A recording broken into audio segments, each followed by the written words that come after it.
Now, I wanted to transition a little bit here. We've talked about at length about prospects and people that we've acquired over time, or players that we've acquired over time. Trades are coming up now. What's your thoughts about that? Yeah, it's June. Trade season is in full swing. Obviously, we got a couple early trades this season. Luis Arias was sent to the Padres from the Marlins, who I'm sure the Marlins will continue their fire sale. They've got a couple interesting players who we can talk about. But the Cubs are in an interesting spot because they're sort of sticking around 500 right now. Hopefully that they can have a really good month of June and be very clear buyers at the trade deadline. But they could also be sellers because they're very close to the luxury tax. So they're going to be in a very difficult position if they continue to play at like a mediocre level.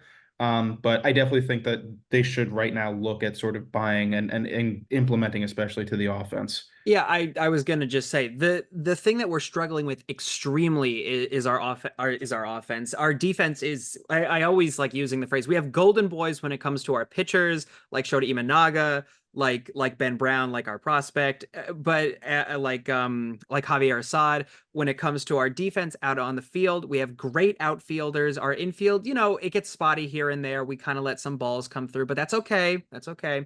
Again, we'll talk about it in a little bit, but we've also been up against some really, hard and great teams this, first half of 2024.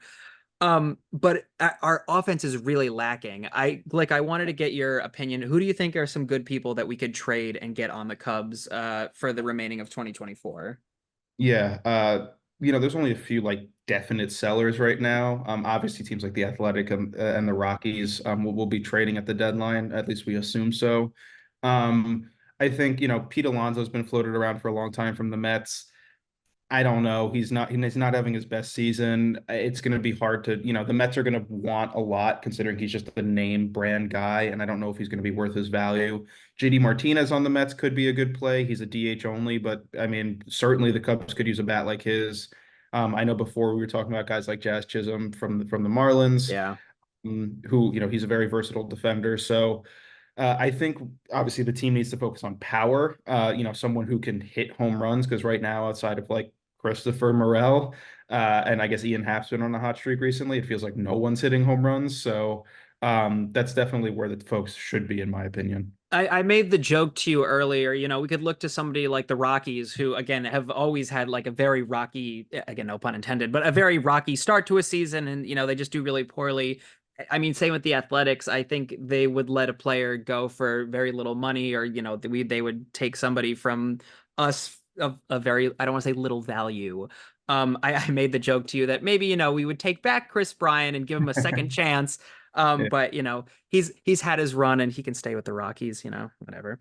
I said to you before we started recording, what are your thoughts of maybe taking Charlie Blackmon? He's kind of older at this point, but he's still, I think, one of the Rockies' best players.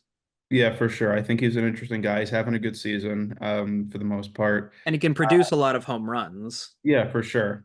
He's always been better at in Coors Field in Colorado. Most hitters are naturally, but he's a good player on the road as well. I don't know his stats in Wrigley Field specifically, but yeah, I think it'd be interesting. Obviously, the Cubs have sort of a defined outfield as long as Bellinger, Isaiah Suzuki, and Ian Happ are all healthy. Um, but he'd be an interesting fit. Mike Tauchman's been a good fourth outfielder. Maybe Charlie Blackmon would just be a DH.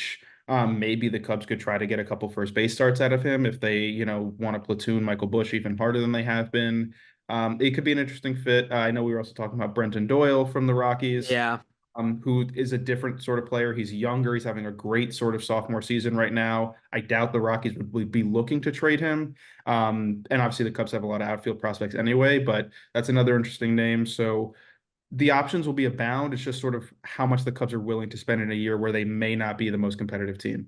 For the sake of why not, I'm going to throw an Angels player out there, and I wanted to get your thoughts of, for the sake of why not, I think it would cost us either a lot of money or a great player. What do you think of getting Luis Rengifo from the Angels to put on the Cubs?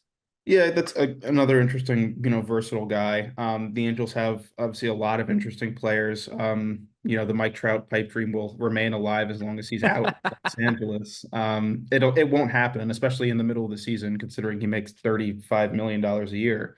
But It's interesting. Again, it's going to ultimately determine, I think, the next few weeks. How do the Cubs play? You know, if the Cubs are playing, if they're winning 2 out of every 3 games and they're clearly in contention for the NL Central, they're going to be buyers. They're going to be aggressively pursuing, good players on the market, Pete Alonso's, Luis Renjifos, whoever.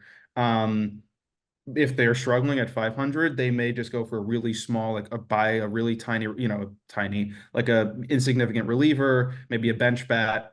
So maybe they'll sell.